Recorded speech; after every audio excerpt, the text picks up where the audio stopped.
último bloque de programa, les recuerdo que a través de Facebook pueden acceder a Matices Portuarios, nuestra página, y allí podrán ver cada uno de los programas ya emitidos y, por supuesto, dejarnos sus comentarios. Ahora vamos con la segunda parte de la nota, a quien entrevistamos, por supuesto, hoy el licenciado Nicolás Ciernielo. ¿Vemos?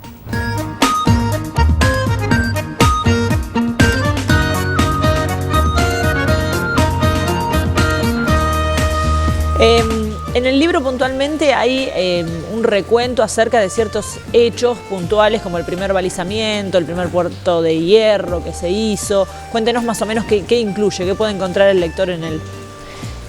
Y se trabaja fundamentalmente a partir del siglo XIX, con la fundación de Bahía Blanca y la necesidad de contar con un puerto. El primer puerto es la desembocadura del arroyo Napostá, es decir, ahí es donde el coronel Estomba recibió las primeras vituallas para la fundación de la fortaleza protectora. De eso obviamente no queda absolutamente nada, es decir, era la salida natural de este arroyo Napostá en esa zona, donde actualmente sigue estando, pero con grandes dificultades para la navegación. Sabemos que esa zona llamada Los Cangrejales es de difícil acceso. Ahí es como que se instala lo que sería el primer puerto. Después, hay que esperar un trabajo complementario de la llegada del ferrocarril. Es decir, el avance de las fronteras se va a dar a través del ferrocarril, del telégrafo y junto con eso la necesidad de contar con un puerto. Hay varios proyectos ahí dando vuelta, los de Caronte y los de Pellegrini, para dónde instalar el puerto.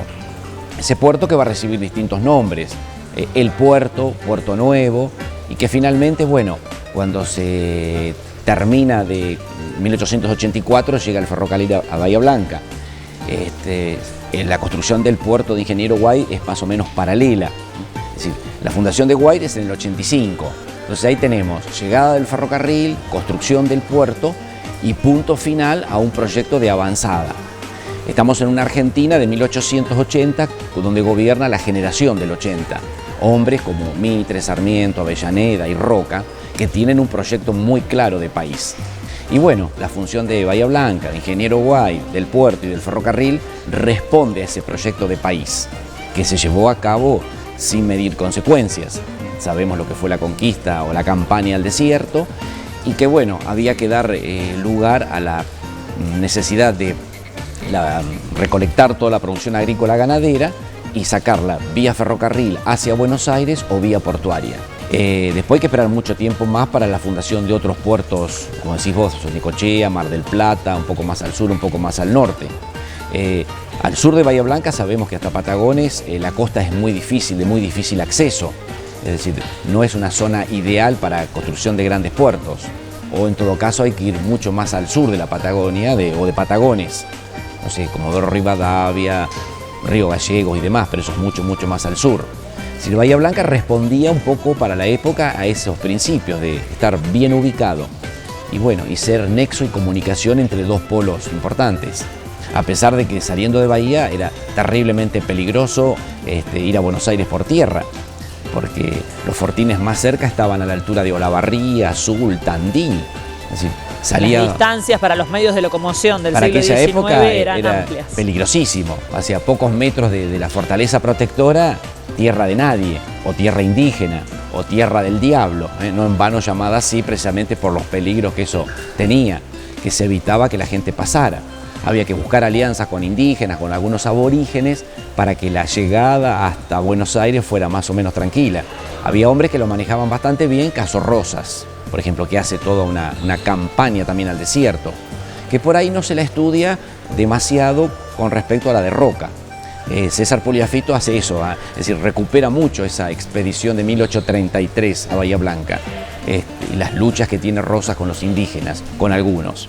Después hay que esperar a 1878, 79 con Roca, y esa, sí, es definitiva, pero lamentablemente termina con la cuestión indígena. Cuando nos enseñan la evolución, nos hablan mucho de Darwin, pero no se sabe que pasó por acá, por Bahía Blanca. Sí, que estuvo en Bahía Blanca, zona. durmió en Bahía Blanca, hizo muchísimos aportes, ¿no?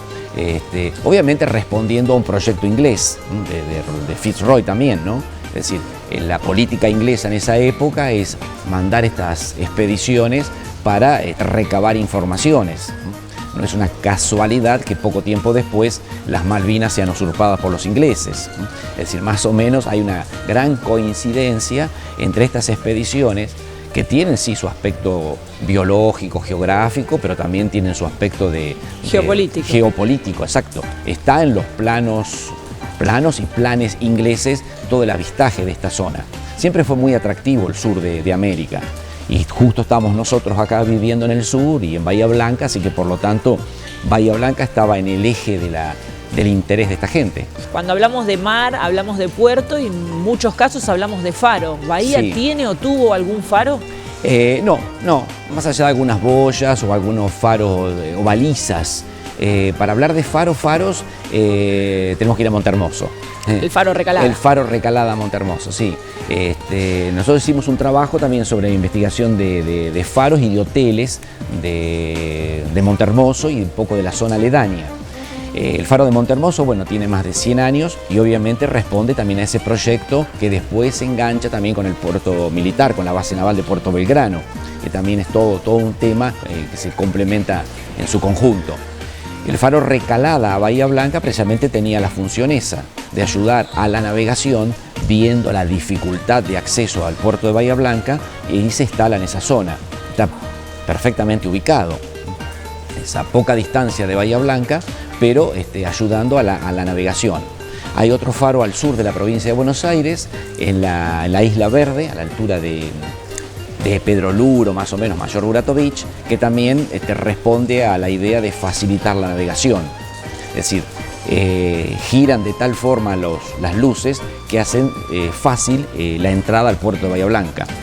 Así que en realidad es todo un conjunto, ¿no? Es decir, Ingeniero Guay, la base naval de Puerto Belgrano y los faros. Y después el ferrocarril. Pese a la autonomía que se le quiere dar a cada una de estas regiones o localidades, cuando se ideó todo esto, funcionaban en conjunto, sí, estructura. Porque, como te decía hoy, hay un proyecto, y yo creo, esto ya es una opinión más personal, pero cuando hay un proyecto de país, las cosas se hacen mejor, se hacen bien. Seguramente algunos van a quedar marginados o mal, eso es cierto. Pero bueno, yo creo que todo proyecto debe apuntar a satisfacer a la mayoría o a los intereses del país. Y para fines del siglo XIX había un proyecto de país. Nos puede gustar o no, seguramente, es discutible. Como en historia todo es relativo, algunos opinarán una cosa u otros otra. Pero si lo miramos desde cierta distancia, ese proyecto incluía todo ese tipo de cosas. Faros, puertos y ferrocarriles.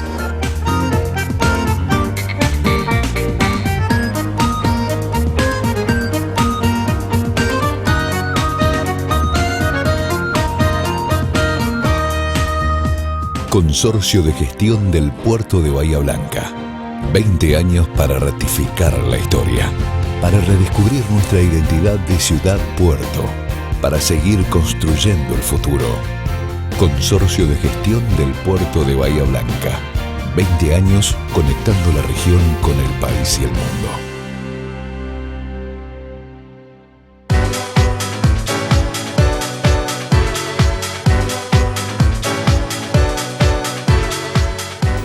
Y así llegamos al final del segundo programa del año. Los esperamos, por supuesto, el próximo domingo aquí en la pantalla líder de Canal 7 a las 13 horas, como siempre. Somos Matices Portuarios, somos la fuerza de su gente.